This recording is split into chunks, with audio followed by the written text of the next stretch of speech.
Aloha, as a loan officer, I have had the opportunity to work with many military families who are relocating due to a permanent change of station, or PCS orders.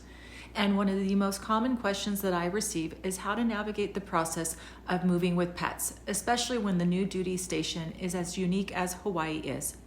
First and foremost, it is important to start planning early. The earlier you start planning, the smoother the process will be.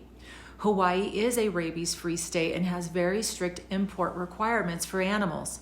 And failure to meet these requirements can result in your beloved pet being quarantined for up to 120 days, which is not only stressful for your pet and yourself, but it is also quite expensive.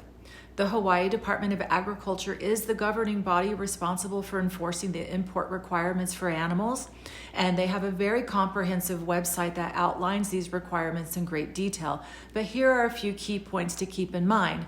Rabies vaccinations. Your pet must have 2 rabies vaccinations, with the second vaccination occurring at least 30 days after the first.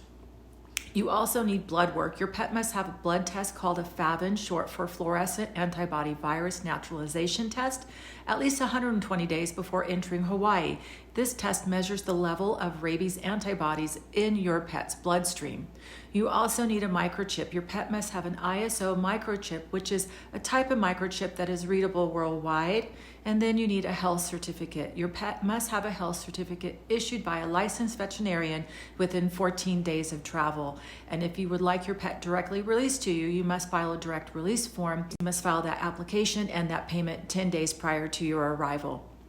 In addition to meeting the import requirements, it is also important to make sure your pet is comfortable during flight.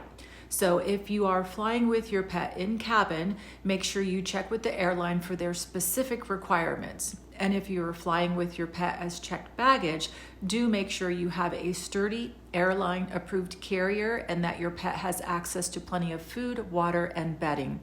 But once you arrive in Hawaii, there are a few things to keep in mind to make the transition as smooth as possible for your pet. And that is, Hawaii is a tropical climate, so it is important to make sure that your pet stays hydrated and is protected from the sun.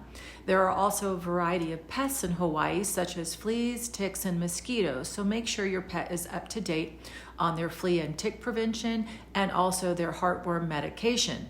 It is important to familiarize yourself with local laws and regulations regarding pets. For example, dogs are not allowed on certain beaches and certain hiking trails. There are also some areas with strict leash requirements.